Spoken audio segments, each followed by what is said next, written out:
अस्सलामुअलैकुम दोस्तों, आप देख रहे हैं रिलायबल वर्ल्ड और मैं हूं अंसर सियाल। मैं आज आपको एक ऐसी वीडियो दिखाने जा रहा हूं जिसमें ये मैसेज दिए जाने की कोशिश की जा रही है कि अगर आपका ताल्लुक किसी बड़ी पार्टी से है, आपके साथ मुसल्ला गार्ड हो या आपके पास असला हो, तो आपको सिक्योरिटी के इदारे नहीं रोक सकते। अगर वो रोकेंगे तो फिर आप लोग धरना भी कर सकते हैं, आप लोग किसी को भी बुलवाकर उन इदारों को मलाइन करने की भी कोशिश कर सकते हैं और आप जो है उन इदारों को धमकियां भी दे सकते हैं।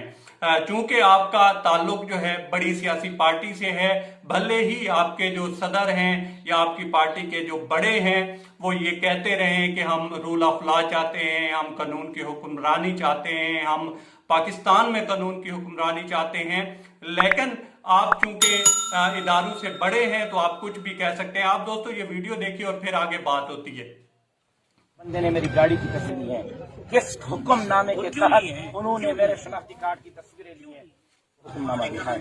डीजी रेंजर्स का है, मुझे दिखाएं, मैं जानूं। डीजी रेंजर्स साहब जाने मैं अभी रोड खाली करता हूं। अगर वो डीजी आईएसआई का है मुझे दे दें, मैं जानूं। डीजी आईएसआई जाने मैं रोड खाली करता हूं। अगर वो hukamnama chief of army staff का है मुझे दें, मैं जानूं। चीफ ऑफ आर्मी स्टाफ जाने मैं रोड खाली करता हूं। अगर आपके बंदे ने हमारी रूटीन की चेकिंग होती है, नहीं है रूटीन की, मैं भाई हिंदुस्तान से नहीं आया। रोज पैगाम दे दो कि राशिद महमूद सुमरो जमीयत उलमा इस्लाम सूबे सिंध के सेक्रेटरी जनरल ने पैगाम दिया है पूरी फौज के लिए कि रोड पर हमें बेइज्जत करना बंद करो, गोली मार दो, हम गोली खाएंगे। जी तो दोस्तों देखा आपने। अच्छा, ये राशिद महमूद सोमरो साहब हैं और इनका ताल्लुक है JUIF से और ये आज जा रहे थे कराची से लाड़काना और जब ये इंडस हाईवे पे जा रहे थे तो इनको रोका वहां पे सिक्योरिटी के एहलकारों ने, रेंजर के एहलकारों ने, क्योंकि इनके साथ मुसल्ला गार्ड थे और उनके पास असला था।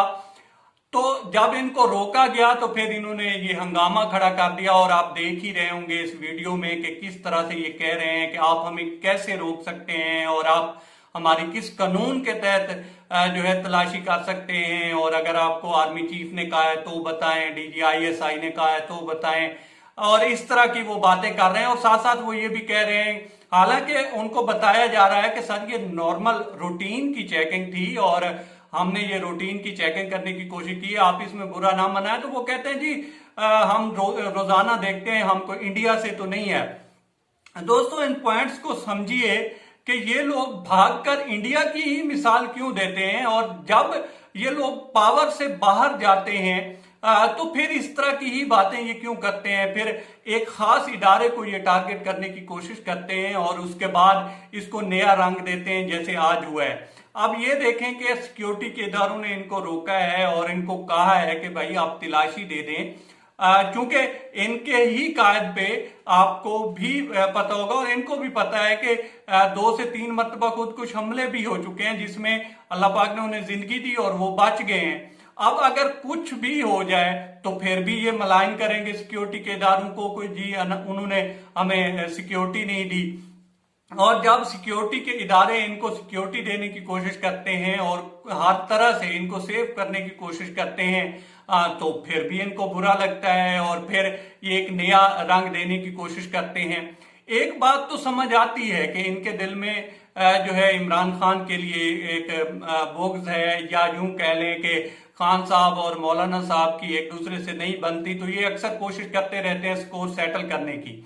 लेकिन सिक्योरिटी के इदारे इसमें कहां से आ गए जिसमें वो कह रहे हैं कि जनाब आप अपनी पूरी फोर्स को भी अपना कह दें कि वो अगर हमसे इस तरह से करेंगे तो हम ऐसे करेंगे। और ये मुझे समझ नहीं आती कि ये इनका मुखातिब तो जो मौजूदा गवर्नमेंट है वो होनी चाहिए, लेकिन ये ट्रैक से उतरते हैं और फिर जो है किसी और दरख्त के जाकर गले लगते हैं और फिर कहते हैं जी हमें कांटे लग गए और फिर ये रोना धोना शुरू कर देते हैं। आपने देखा ही होगा कि जैसे पीछे एक धरना हुआ था और मौलाना साहब 3 मरतबा तो स्टेज पे रो पड़े थे, लेकिन इनको ये समझ नहीं आ रही कि सिक्योरिटी के इदारे जो हैं वो इस कौम की रेड लाइन है। अगर आप उनके खिलाफ इस तरह का जो है प्रोपागंडा करेंगे और फिर बाकायदा एक वीडियो बनाएंगे और वो फिर जारी करेंगे सोशल मीडिया पे, तो उसका एक खास मकसद है। वो मकसद आपको भी सामने रखना चाहिए और वो अवाम भी देख रही है। आवाम को भी पता चल रहा है कि ये किस मकसद के लिए ये वीडियोस बनाई जा रही हैं। और फिर आप दोस्तों देखिएगा कि कुछ ही दिनों के बाद फिर इसी वीडियो को इंडियन मीडिया उठाएगा और फिर जिस तरह पीछे हुआ था कि पाकिस्तान में सिविल वार हो गई और जनाब वो ये हो गया तो वो हो गया, तो एक मकसद के तहत ये सारा कुछ करने की कोशिश की जा रही है और इससे मिलने वाला कुछ नहीं है। इनको मिलने वाला तो इसमें कुछ नहीं है, लेकिन इसमें ये कोशिश की जा रही है कि किसी न किसी तरह से इन इदारों के ऊपर प्रेशर डाला जाए और ये प्रेशर में बैठें और हमारी कोई स्पेस बने। अब देखते हैं कि स्पेस इनकी किस हद तक बन सकती है, क्योंकि पीछे तो 3 साल इन्होंने ऐसे ही गुजारे हैं जैसे दरिया के बगैर मछली जो है उसका गुजारा होना मुश्किल है, फड़फड़ाती तो है वो, तो इन्होंने भी इसी तरह से दिन गुजारे हैं। अब देखते हैं कि आगे क्या होता है, लेकिन ये था पूरा मामला दोस्तों। इसमें सिक्योरिटी इदारों का कोई कसूर नहीं है, उन्होंने रोका भी है तो उन्होंने इनकी हिफाजत के लिए रोका है। और अगर इनको तहफ़्फ़ुज़ात भी थे तो उसमें इतना बड़ा मजमा इकट्ठा करने की, इतना धरना करने की और इस तरह से उंगली दिखा दिखा के इस तरह का तमाशा करने की कोई जरूरत मेरे समझने तक तो नहीं थी। अब तक इतना ही दोस्तों। आप दोस्तों से रिक्वेस्ट है कि आप हमारे चैनल का विजिट करें और अगर आपको हमारे चैनल का कंटेंट पसंद आए तो इसे सब्सक्राइब करें। ताउन के लिए